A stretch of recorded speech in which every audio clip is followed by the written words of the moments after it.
So, update number 422.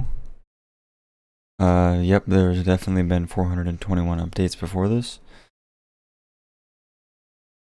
It's I'm just trying to unravel everything, you know?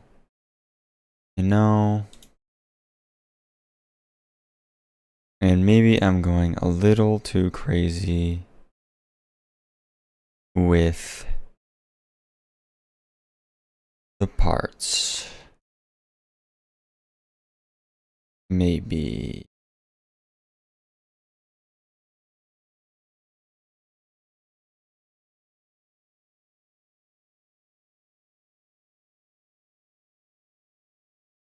The engine is out of the vehicle.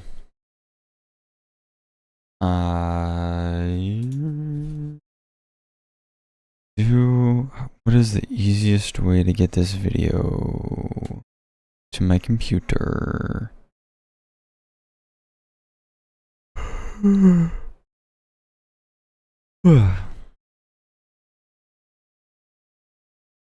Google Photos is so annoying. Why?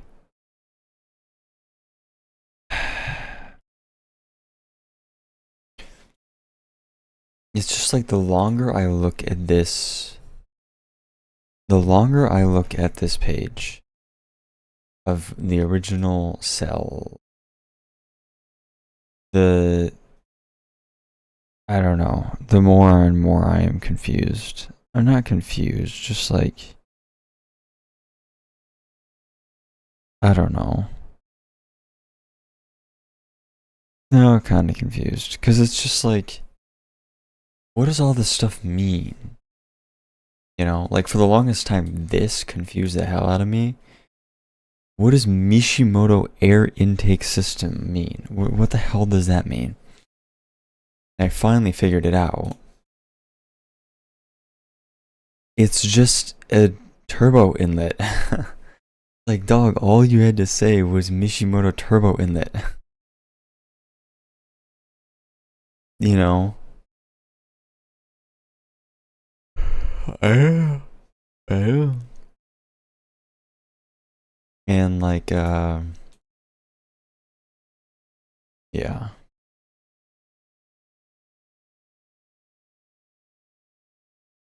Yeah. Other things that are kind of, I mean, he said Group N engine mounts. He has those. But like, I don't know.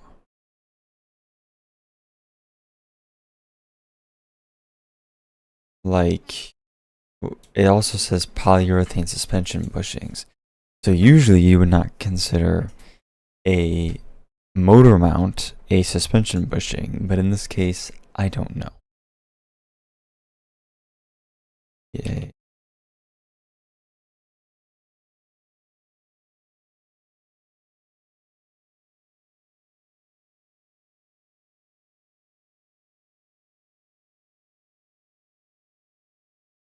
And this is something that I'm also really confused about. What does that mean? What does these underside pictures are kind of ass? I don't know.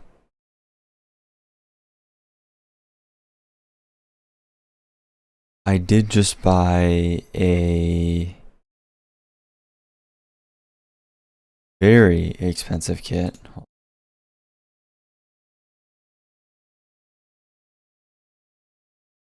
This white line was having a sale. Basically across the whole, like every website. I fucking bought this. Oh, did I buy the last one? That's funny. I bought the last one.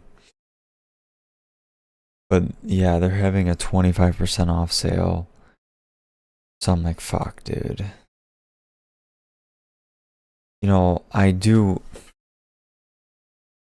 know if this is a pipe dream or not, okay?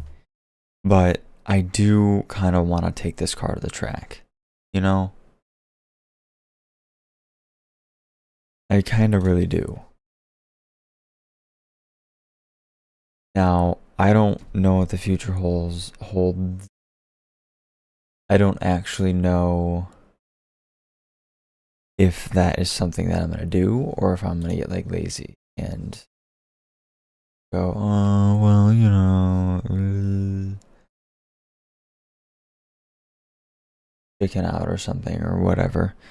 I definitely think I will take it to at least an autocross event, and you know, that's where these struggle the most is at autocross because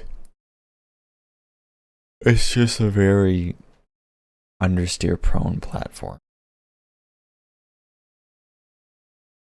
So this is the full kit. No, let's go on.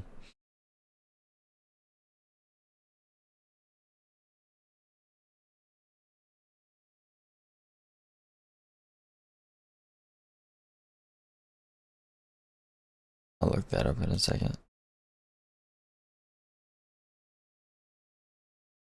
Go to their website. And now this kit I think is pretty good overall. It's good stuff. The only thing about it, are these the 20? Yeah, these are the 24. The only thing about it, no, I should have gotten this. That would have been cheaper.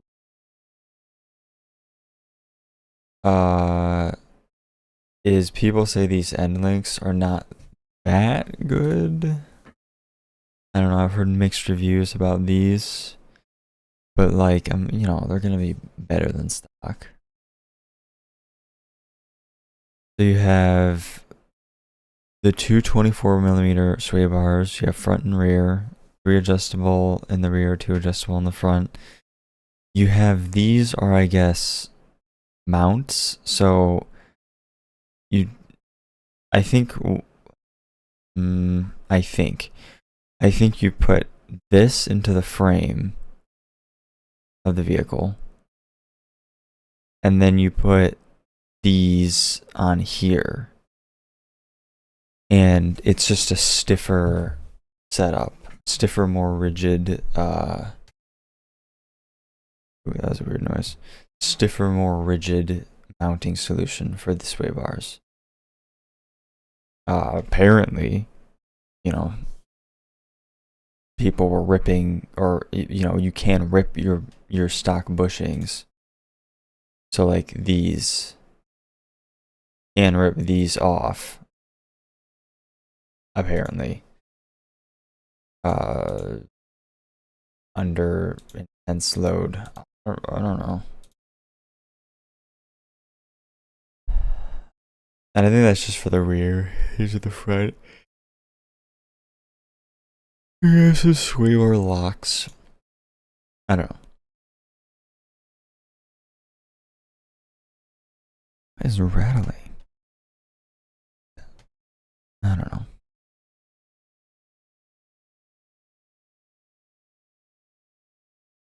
Installation time 4 hours. Nice. I don't want to know what the bill for this is becoming, because at this point, all of the extra shit that I'm asking this guy to do, I'm asking him to now install sway bars, drain my fucking gas tank, like install gauges. It's gonna be expensive.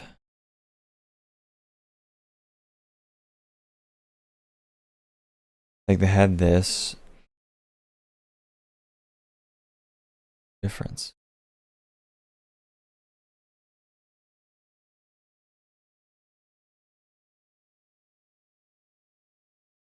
I don't know. I guess this is for the WRX and this is for the STI.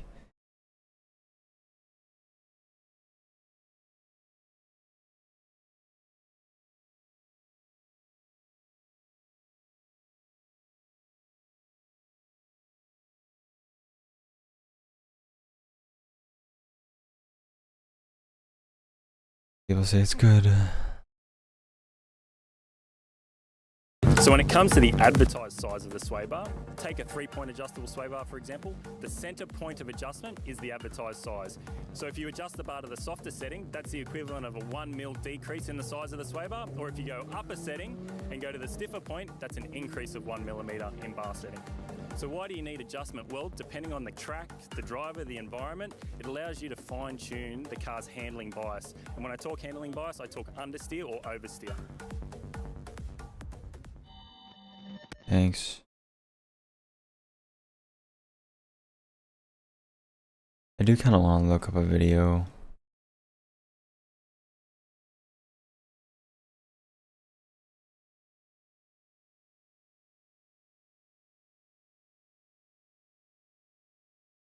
A video to watch later.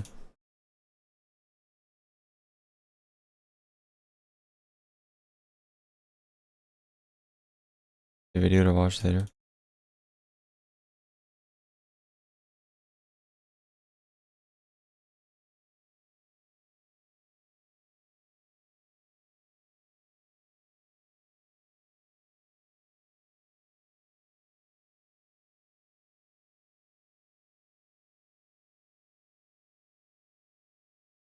See, he doesn't have the mounts though. What is going on, guys? So today, super cool. And I should be.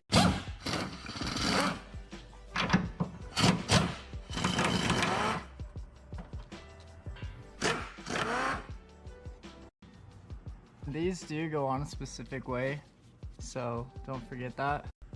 Yeah, he's not. He's just in the sway bar.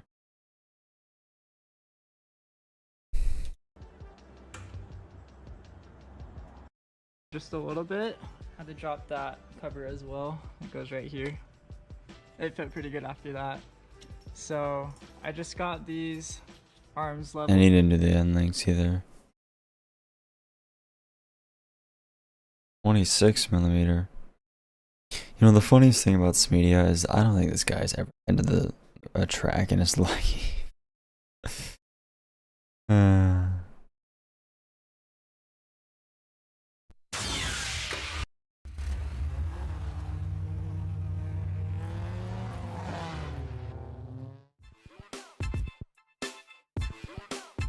Mounts. Got the box right here. Let's go ahead and open these up. Alright, so I already did take these out of the pack and just go over it with you. Alright, so first thing I wanted to show you guys was the sway bar mount itself, and you can see that here. You can see the construction, excellent construction on these. They are aluminum. You can tell by the weight, actually, of them. Aluminum. Full anodized, of course, classic white line gold colors. I just kind of wanted to give you guys a 360 view of this, just so you know what we're looking at here. Really, it looks like a heavy unit. It looks a lot heavier than it actually is. It's actually pretty light. And I'm guessing if we take these off, which might take a little bit longer than I wanted it to, yeah, we might as well anyway, just to show you in the video. White line. I wanted to take off this steel bracket here because I'm guessing this is actually quite a bit of the weight of this aluminum piece. And it is actually. It feels like it's about half the weight. So this aluminum bracket itself is extremely lightweight, very strong, much lighter than your stock one, which it will be replacing, and much, much stronger than your stock one. Now, while this is off, take the opportunity to show you guys just what this is made out of. So this is just a looks like just stamped steel, okay? Then we have our polyurethane bushing. This particular one should be 20. I can't wait to make this car unbearably stiff. There, I mean, you know, unless it's like generically made, you know, for all Subarus, all the Bretzers, and maybe the other Bretzers have more metal here.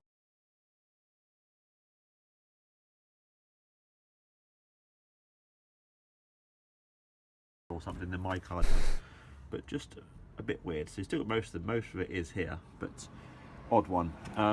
These are all good on this side here. So I'm also going to touch up. Yeah, I think those that guy. The original brackets that came off. Yeah, so if you can see it, it's focusing. The camera's very slow today because it's literally freezing. That has nothing to do with it. Loving the price that I paid for these. British.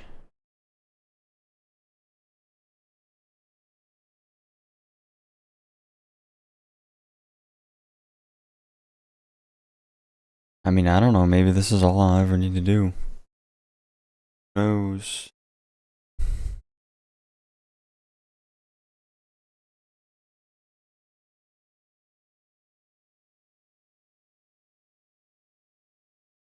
Look on the forums.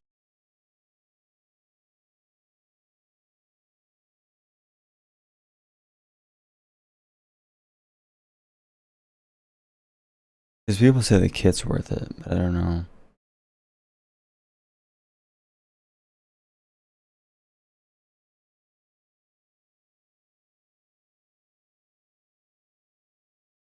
Dude, I hate the photo bucket. I don't want to protect more of my memories for less.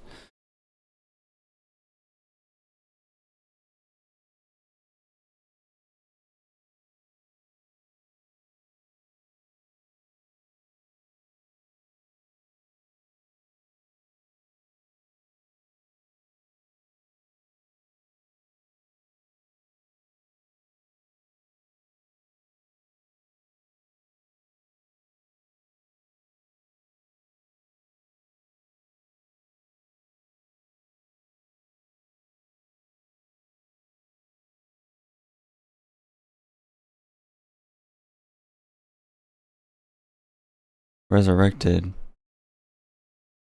Oh. Wait, what? I don't know.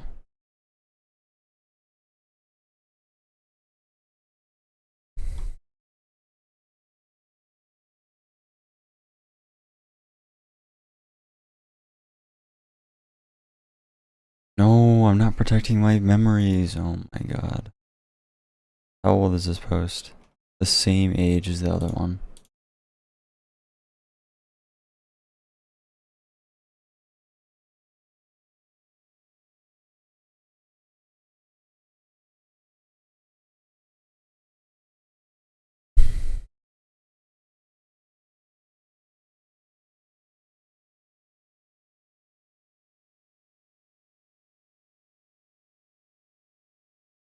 Yeah, I don't know.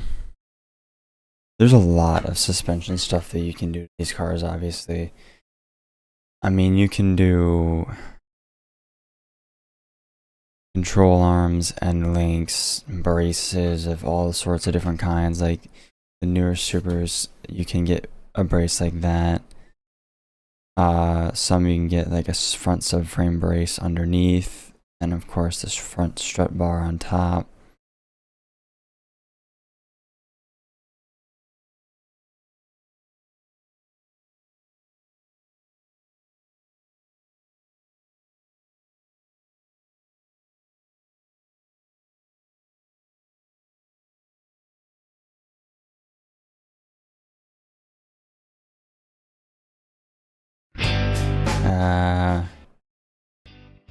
Will this be a good video? Right here. There's a 14 millimeter nut right here. You need to get a 5 millimeter Allen to put in there. That's something crazy. That bushing is going on. Crusty at all. Mine's a bit crusty, so I can't just zip it off with the impact. So I got a ratcheting 14 millimeter wrench and a 5 millimeter Allen to put in there. And then you need to remove this nut right here. Where was the... hold on.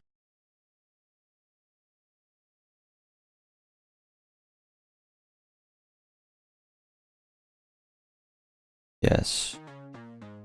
I saw this video. Hey, I'm Ian with Moto IQ, and this is our latest project. That it solves as a Subaru issue is the Subaru has a lot of anti-dive in the suspension geometry. It's probably so...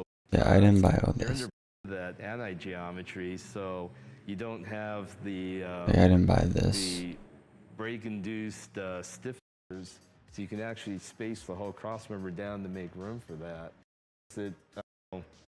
And you're... But then back, and you need to upgrade your mounts when you upgrade your sway bars. Before this 24 millimeter sway bar, I had a 22 millimeter sway bar, but without any upgraded mounts.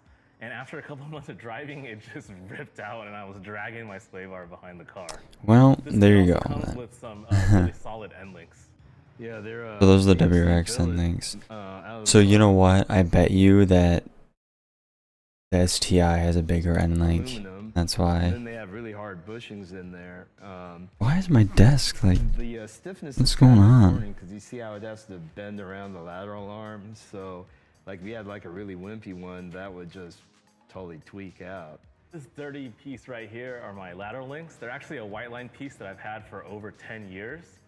And we took them apart. They gave me some refreshed bushings, but we punched them out, and the bushings that were put on from back then were actually still in good condition. Even after 10 years. Yeah, 10 years and a lot of abuse. More than 100,000 miles too, right? Yeah, just about 100 to 120,000 miles in the last 10 years. And Crazy. we took them out and they were fine, but you know, we wanted to refresh everything, so we went ahead and kept the lateral links, but we changed the bushings out.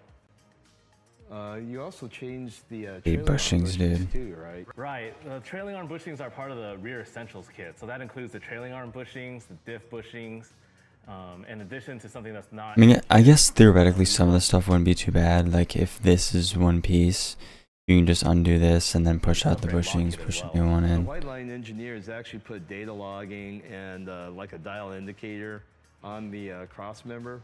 Not really data logging, but they put a dial indicator with like an indicator stop. And they found that the cross member, when you have sticky tires, like on track generated G loads, actually moves as much as an inch. And an inch is huge to cause handling imprecision and stuff. So what they did is they came out with this special shoulder bolt that goes right in here to an existing threaded hole, and it screws in. The shoulder locks the subframe to the unibody, so it can't move sides. That actually can lock the suspension up solid because, you know, the suspension. What they did is they came out with this special shoulder bolt. Another Subaru thing, I guess. How do you know this? Because it's a trailing arm and you have these parallelogram links, the trailing arm goes to an arc like Man, that what are you while talking the about? suspension moves, right? So these want to kind of move like a parallelogram. But the thing is that bushings offer resistance to that moving. So if you just put any old regular random urethane bushing in there, and then some companies have solid full race bushings, that actually can lock the suspension up solid because, you know, since you're going through an arc here, and then this thing has to move, if it's not allowed to move, the suspension doesn't move. So I've seen Subarus with like really high durometer, solid bushing. They don't show You can the. jack the car up on the control arms. Oh yeah, they no do. Shock in. The hard way that you need to upgrade your mount. Nice grease. Before we get into the rear essentials kit, I wanted to point out something that Line made that came with their sway bar kit. These hardened mounts right here. I found out the hard way that you need to upgrade your mounts. Why do you put a full race in close? Softer, so that way you don't have as much binding. Like Yeah, so I guess it is. like It's let's say still you just went through not really fun. hard, really solid bushings, and you had bind, so the car starts to roll over in the turn. Besides riding like shit.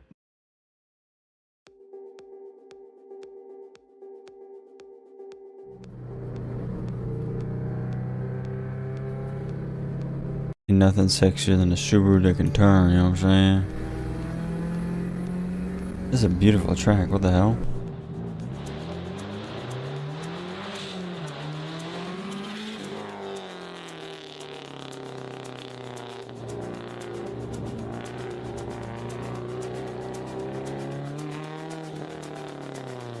That's a tight track.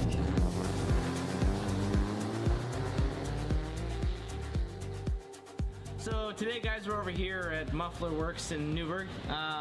We're here to talk to you a little bit about suspension setup, more specifically understeer. Now, that is a problem that plagues a lot of Subarus, and we have done a lot to this car to combat that.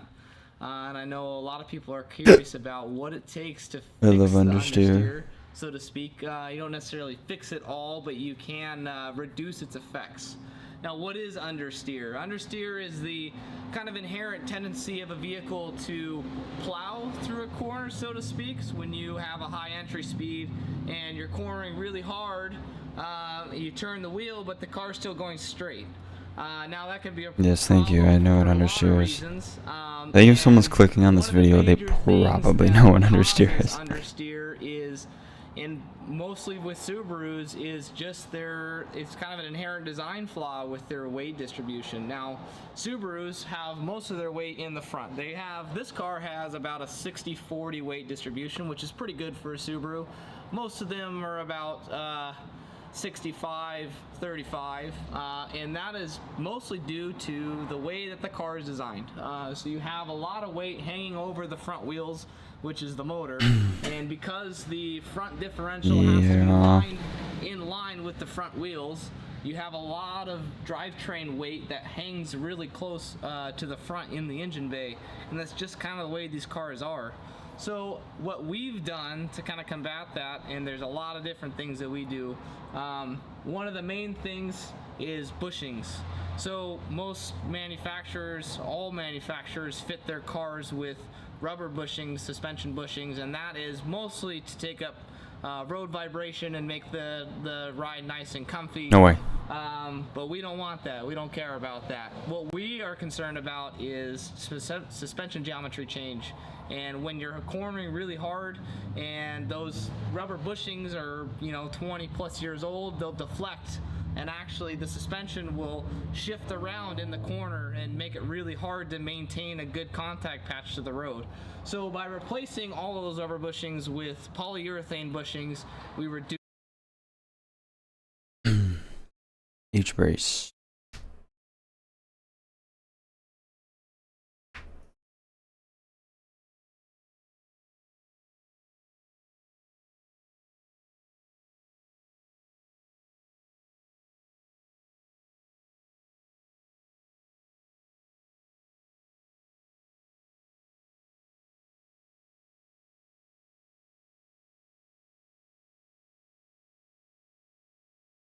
all the suspension geometry change and kind of take up all the backlash that's in the suspension.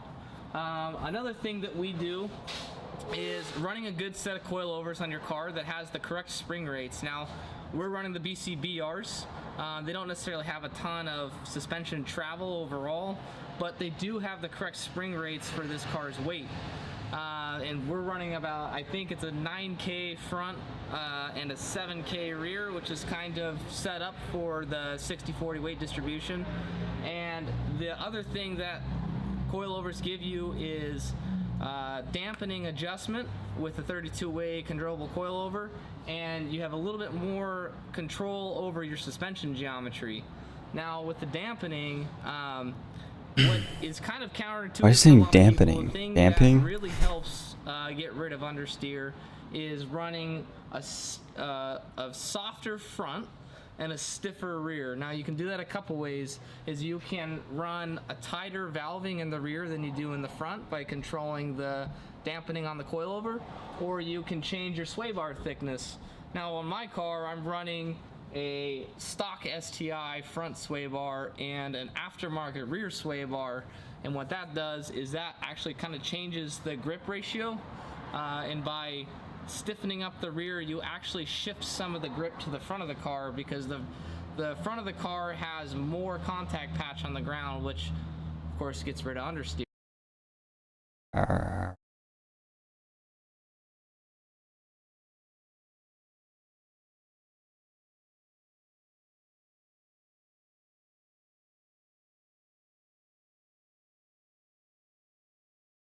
Well, not that old.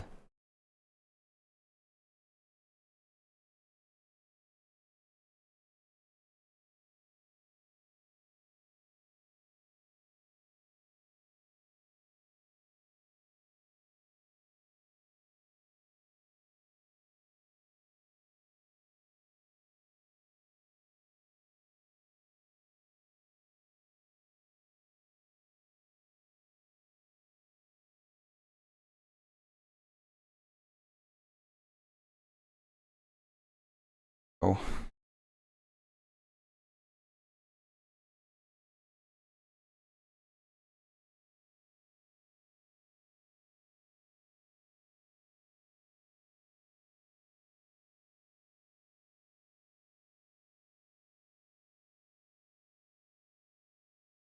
Oh, is this the...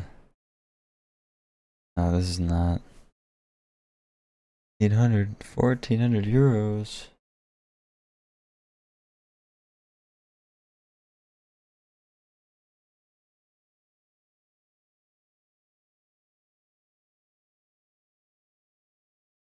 Look, I got 14 euros.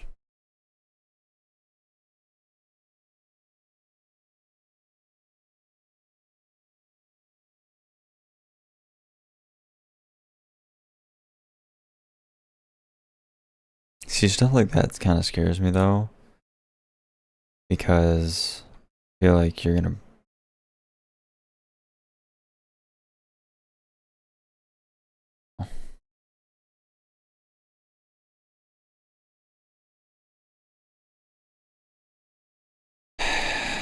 Okay, I mean that's basically enough. I ordered that, and then I ordered. That's basically it.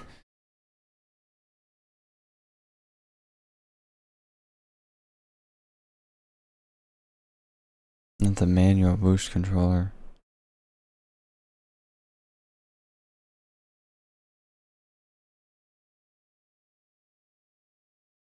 I have $60 plastic red caps. I'd rather buy the hoodie. The hoodie kind of sick, not gonna lie.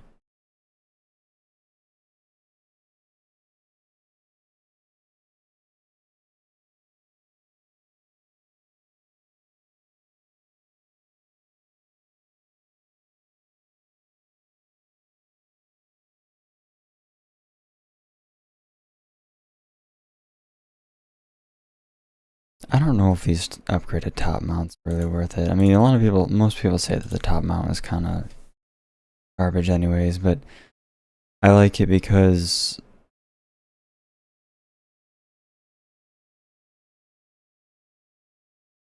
you know, turbo lag is less.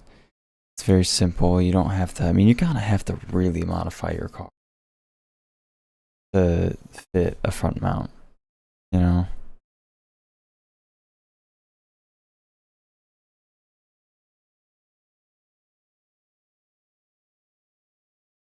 I mean, I basically have, I was thinking about this. I basically have every single possible reliability modification that you can buy. I literally have a air oil separator, an upgraded oil pan with more capacity, an upgraded pickup that's much stronger, a baffle that goes in said oil pan, an upgraded radiator. I mean, like, you have everything. Who needs upgraded intercooler when you simply have water spray? Or think about it, water sprayer.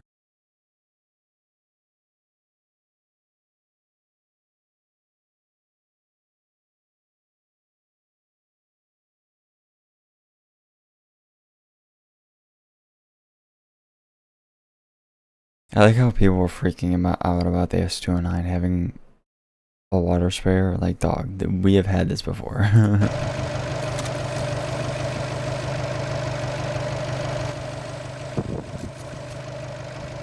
Oh, I think it does it in a different way, though.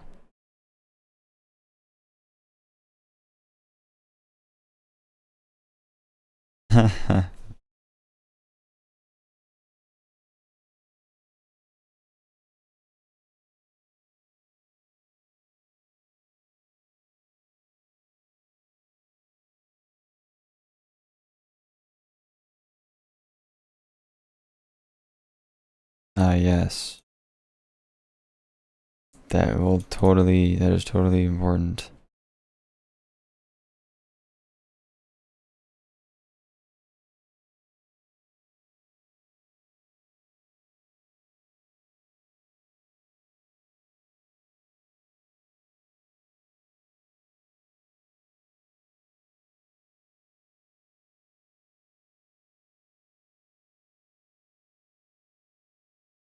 Is there an auto switch? I thought it was just like, oh, you press it.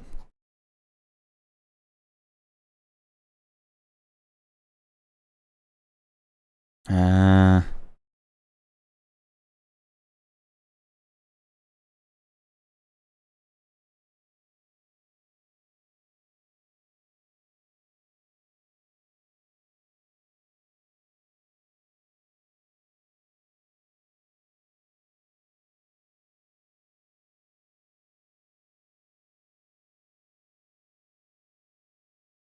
Just icy water spray.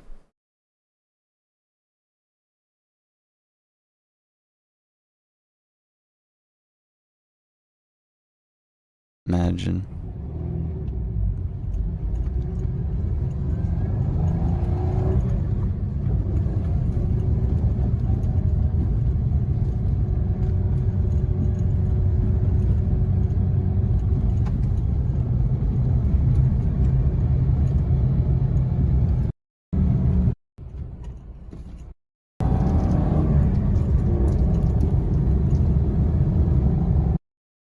Subaru.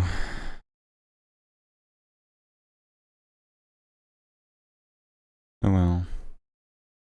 Goodbye.